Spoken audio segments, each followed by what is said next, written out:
Yeah. Which, by the way, sorry to jump in there, but Arkansas did, as we speak, just got an official portal guy. Good.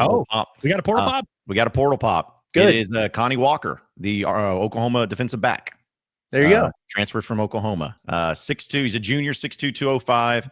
Had 18 tackles, 1 interception. Has played at Oklahoma in 21, 22, 23, and 24. Played pretty much every game last year. So there you go. There's a portal pop for you.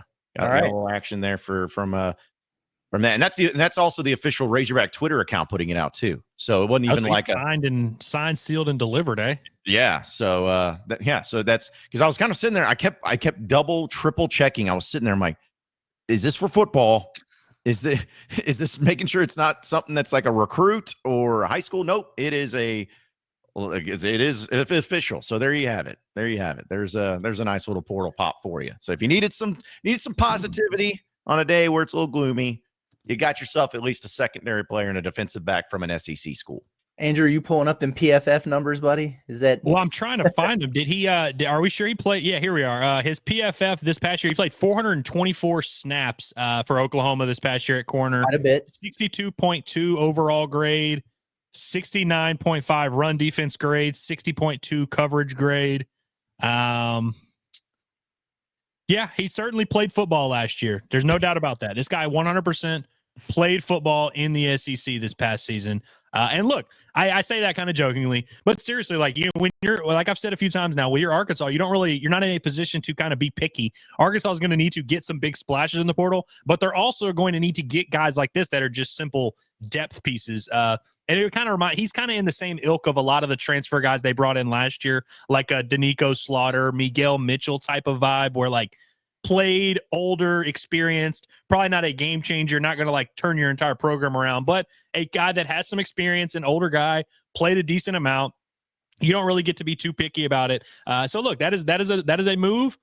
That's a move that Arkansas needed. I mean, look, Arkansas's got they're going to have to replace, they're going to have to fill a lot of holes in that DB room. And I would really like to see them go out there and get a big splash, like that UAB safety who canceled his visit and went to Missouri. That's a legitimate splash that you need. You need a guy like that. But you also need guys like this, because Arkansas is in a position where, of course, you want to go out there and get the big stars, but you also just have to fill out your two deep because there's a lot of holes. And so this is a guy that will absolutely be in Arkansas's two deep. Let me see if I can pull up his career snap count real quick. I'm going to talk while you do that. This is good experience, not only in the SEC, but also, Brent Venables, he knows what he's doing on the defense side of the ball. So it'll be a guy who's well coached. And so that should be helpful. You were right. They've got a lot of work that they have to do in the secondary, really at all spots there. But just looking at this, I'm just looking at his game logs from this year. Looked like a guy who was maybe really in the rotation or starting early in the year. Like he got an interception against Temple in week 1. Then he had 4 tackles, 5 tackles, 3 tackles, passes defended, over the course of the next few games there.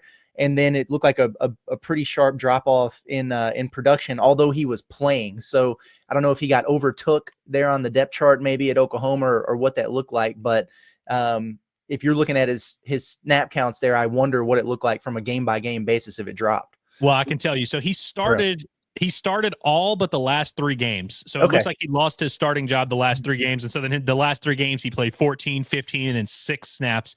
I will also clarify that he graded out a lot better last year when he was playing. I mean, he played similar snaps. He played 428 last year, 424 this year, which, by the way, nothing to scoff at, at all. 1,000 career snaps for a defensive back. You need to replace a lot. His overall grades were a lot better. He was up 69.3 last year, and it dropped to 62.2 this year. And yeah, it looks like he lost his starting job there at some point. But a guy in it, he's a corner, a legitimate corner. He just rotated left and right corner. He hasn't played. It's not like a nickel safety. He's just a corner. And Arkansas needs corners. I mean, you get Selman Bridges back. You hope he can take that next step and be, in your 2 deep at corner next year. I think he was in the 2 deep this past year even.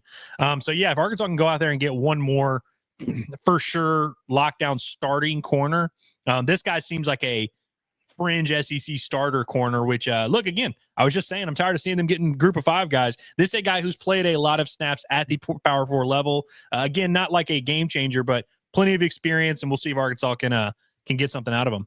I know. I bet John has something to say here, but can I give you an assignment to keep looking on PFF while he does this? Just wondering, like comparatively speaking, with those PFF grades, where this guy might stack up to, Cuddy and Singletary and some of those dudes Arkansas had this year. Yeah. Well, I was just going to throw in too of with Arkansas originally with this kid coming out of high school, he enrolled at Louisville. Is what he ended up doing. But Arkansas was very high in the running in his recruitment. Barry Odom was one of the lead recruiters on him, and looked like, at least according to the articles here, that Arkansas was in his final 3. So, there was at least some sort of connection there. I know Barry Odom's no longer at Arkansas, but at least in the high school ranks, he was recruited there. And then, of course, transferred to Oklahoma, and now he's heading to Arkansas and all of that. So, assuming that's always want to make sure it's like the same player. Is it the same player? Yeah, it's the same player. So, but yeah, you got a guy that, is this going to move the needle for everybody just to go freaking out, be like, holy crap, here we go. But hey, I would rather have a guy who played in the SEC and played a role in the SEC and had stats in the SEC and knows the SEC than not. I'm okay with this. It's not, it doesn't cure all ills when it comes to your secondary, but it's a nice start, and you got to build a foundation somewhere. So might as well start building it in this way. I think that's the appropriate way to look at it. And look, I mean, Sam Pittman said they were going to bring in 20 to 24 transfers is what he said. I think that number also might end up growing a little bit because their transfer exits is going to end up around 30, 32. Now you obviously don't have to replace every single one of those. Some of those are guys that you're kind of content to let leave. But so, yeah, I mean, with 20 to 24, let's say they bring in 22 transfers, you'll have some big ones, but like you really do just need guys who have played experience that can just fill a spot on the roster, fill a spot on the depth chart. At the very least, that's what this guy is. Maybe Arkansas is the team that really figures it out with him, and he's able to like become a legit starting corner, lockdown guy. We'll see. I mean, like you said, Curtis, he played for Brent Venables defensively. Like that's a nice little feather in the cap, and so that's nice. But I saw some people in the chat asking, by the way, about the UAB safety. What is that cat's name? Adrian Maddox. Yeah. Now that's the kind of guy you really want to bring in, but it appears he is not going to be visiting Arkansas. Maybe he'll visit Arkansas later, but he did cancel his visit to Arkansas to go to Missouri. So quite a change of heart there. Was this maybe like their backup plan, you think? I mean, different positions. Maybe. The Maddox kid's a safety. This is a corner, but Yeah, maybe, or maybe they've got somebody else that they like got at that position there. I don't know, but this might strike me. It seemed like the kid was excited to be taking his visit to Arkansas, and then a few hours later it wasn't happening. So whatever, take that for what it's worth. What I will say to maybe keep an eye on now, like you just got this kid who's visiting from Oklahoma, the corner. You also have a wide receiver visiting from Oklahoma as well. Yeah. So, like, can you get a 2-for deal? Can you do to Venables what Lane Kiffin's doing to you? Although maybe not at the exact same level, but JJ Hester, wide receivers visiting Arkansas, like the numbers aren't going to just jump off the page there, but he had 14 receptions this year, 315 yards and a touchdown. And so you might look at that and go, all right, well, that's not very good. But then also, that was a weird situation at Oklahoma. Like, I'm not trying to gas this dude up or anything. I'm just saying, like, they didn't really have a quarterback. All of their receivers were hurt at different times. Like, it was just the offense was kind of a shit show over there.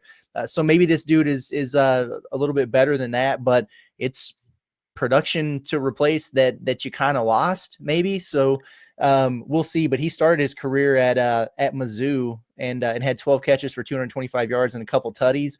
And it looked like he missed maybe a year with injury. So I don't know. But at any rate, another Oklahoma guy, when you just get a commit on a visit and you got another guy visiting from the same school at the same time, you keep an eye on it. For sure. And I mean, now Oklahoma, I believe like their entire receiving core, them and Kentucky, like had like a combined like 11 or 12 receivers enter the portal, something crazy like that. So I think it does kind of touch on your point that like something weird was going on at Oklahoma. But yeah, with Hester played a little under 200 snaps his freshman year at Missouri, where he had a decent production for a freshman. Then played 54 snaps in 2022, 24 snaps last year in 2023. I think that's when he got injured. But then he jumps up 467 snaps this past fall. And so yeah, some production to build on. And again, look, I keep saying it, Arkansas doesn't get to be picky, especially in the receiver room. sure, you'd like to bring in a guy that's really going to replace Andrew Armstrong and be a legit go-to threat, and we'll see if Arkansas is able to do that. But you need like 4 or 5 receivers, and I think Hester, if nothing else, is a playable SEC receiver, just like the defensive back guy is a playable SEC defensive back. You got to take as many of those as you can, and I know that's not going to like excite the fan base necessarily, but that's the situation Arkansas is in. They just need to kind of rack up some of these guys, and then you got to go see if you can make a big splash. But anytime you can get guys that have actually played in the SEC and that can help you at all, you got to go ahead and get them. Yep. So as of right now, I guess, and I know this is so far down the road, secondary players for Arkansas next season. I guess you got Selman Bridges and this guy. I mean, it's pretty much it. Kani Walker. Unless Hudson Clark really comes back. Unless Hudson Clark actually comes back, which I don't think he will. Also, is anybody in the chat listening to what we're saying? Because they're like, hey, we talk about the OU kid. Talk about Broussard. It's like, that's what we've been doing for the last 15 minutes. I think what some people are probably doing is seeing that like hopping in, seeing that, oh, they're talking about a commit now. I didn't want to listen to them talk about Lane Kiffin fleecing us. Gotcha. But yeah, just rewind maybe a little bit. But yeah, we've discussed it all. It was nice that we opened and we were like, listen, we're yearning to talk about some good things here. But we got to talk about the bad things when they happen too. And then a good thing happened while we were talking about the bad, and we did it. So we proved ourselves right in the moment. I like that. We just escaped the allegations, We just sat here and pretended like 3 guys that like aren't very good at football. We just sat there and really hyped them up, and we're like, yeah, these guys, I'm telling you, they're going to help them in the defensive back room. Say that we are pumping that sunshine. Yeah, no doubt. And I do want to portal recap. Yeah, I do want to. Let's go ahead and do this though, and it's not hating. It's not. Does anybody here view this Oklahoma transfer that they just got? Do you look at him and go, cool, Arkansas is replacing one of the starting corners that they need to replace? I don't feel that way. And maybe that winds up being the case. And if that's true, this dude's probably just as good as anybody else that you threw out there last year. But I'm just saying, like, if you're going to upgrade there in the secondary, which it's a big area of need and emphasis, I don't know if it's this dude. Like, I think you still got to go out and get at least one guy who's very clearly better. And it's like, yep, starter, boom, there you go. So let me ask, if of the people, and I know it's tough to say, but of the ones that Arkansas has lost, whether it's to the portal or to end of eligibility or NFL draft or whatever, like what level would you put this type of commit from Kani Walker on? Would it be is he as good a cut as Cuddy, or is he below that? Is he like did you mention Nico Slaughter? Like, is it that level? Like what kind of I would say he's Marquise Robinson level. Yeah. Like, Marquise Robinson's a little bit different because he came from a smaller school where he was a for sure starter. But I would say, like, if you're he has starts in the SEC. I believe he started like close to 20 games as an SEC corner, varying success levels. But I would say he's on the same level as a Marquise Robinson. Nico Slaughter is a different position, but that kind of level of guy, which, by the way, like, those 2 guys played a lot of snaps for Arkansas. And were they great? No, but I'm just saying, like, you need guys to just play snaps. And but again, when you let a guy like Braxton walk and you're saying you're not going to pay his price tag, and you're like, okay, well, we can get maybe 2 guys for the price of 1. I think this is the kind of thing you're looking at. So I think you can get this Walker kid, maybe another defensive back who has played a little bit. And I think that's the kind of vibe you're going, which, by the way, guys, the fan base told us the other day, that's what they want. They're cool with Sam Pittman's plan of moneyballing it and all that. And so, I mean, look, this is kind of just what you get. Yeah. And he did say, I mean, he very specifically said, like, yeah, we're going to go out and try to get some dudes, whatever. Maybe we can overpay for a guy or 2, but we're also going to have to fill out the roster. He did say that. So there are going to be additions, and I'm not saying this guy even necessarily fits into that category, but there's going to be some additions here where you're like, okay, so what?